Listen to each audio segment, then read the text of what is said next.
Okay, I wanted to chat just briefly about this issue, the shocking murder of Molly Tibbetts, a grim reminder how vulnerable people, particularly women, can be when going out for a run, a jog. That's what Molly Tibbetts was doing. There's an arsenal of high-tech safety devices now available to help keep joggers safe. The CEO of MedHab is a company specializing in the development and delivery of wearable personal safety. Has devices employing remote technology. Expert on personal safety wearables is Johnny Ross. Johnny, how are you? Doing great. Thanks for having me this morning. You bet. It's a frightening prospect to have a woman go jogging alone and then something like that happens. A horrible thing about Molly Tibbetts. So talk to me about what technology is wearable and can help in this situation. Well, certainly. It is absolutely horrific, and so many people are vulnerable these days. There's a host of technology that's available from your traditional mace, is not really technology, but those are available.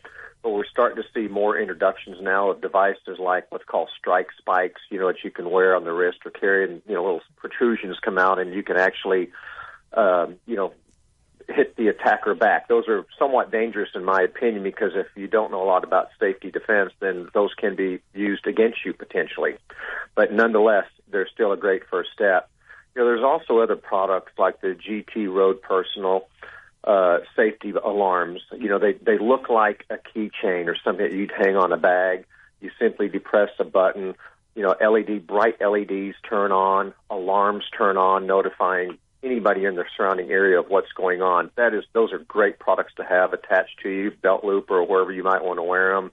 There's other ones out there, for example, like the Bling Sting alarm. And as you'll see in the future, there's even, and when I would say in the future, but there's also products like stun guns and stun batons that are available, which are all great products. Wow. I think what you'll see go ahead, please. I was just going to say, but all that stuff can be used against you. Right. Not the noisemakers and things, Absolutely. but if you have a stun gun, they take that and use it on you.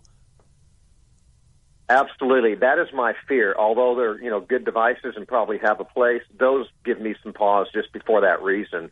I think what you'll see in the very near future, actually I know what you'll see in the very near future, we're actually working on such a device, is one that the user can activate. It would turn on, of course, LEDs and alarms for immediate, notifications around you, but streaming information from devices to either law enforcement or to others that can help you in situations like that. What's wrong with doing the police thing and just wearing a body cam, and every time somebody tries to stop you, you're on camera?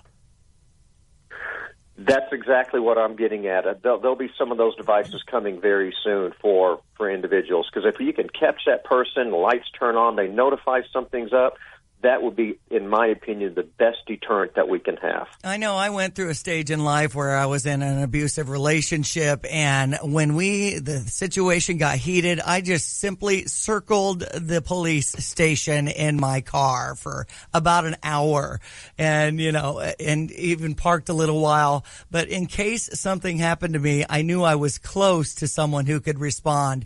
And I've always taken my keys from my car and simply put them in between each finger on my journey to the car, between the place of business to my car. There's a lot of things people can do just using kind of common sense. Don't you think, Johnny? Absolutely. That's kind of how the strike spikes work, believe it or not. It's just something that comes out between your fingers when you hold this device. And what the idea is, you might be able to catch some DNA from that person.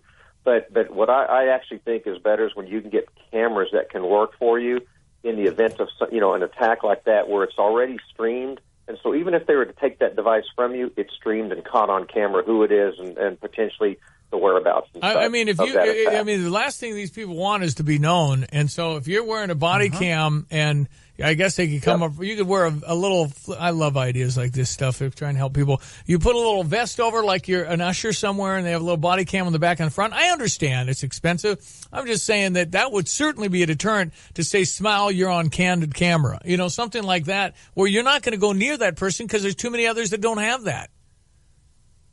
Absolutely. And I believe in the case of Molly Tibbetts, she tried to do that with her cell phone but couldn't activate it fast enough. That's why a simple button you could push, activating a camera, turning it on and streaming would be excellent. Johnny, how do they find you, Johnny Ross?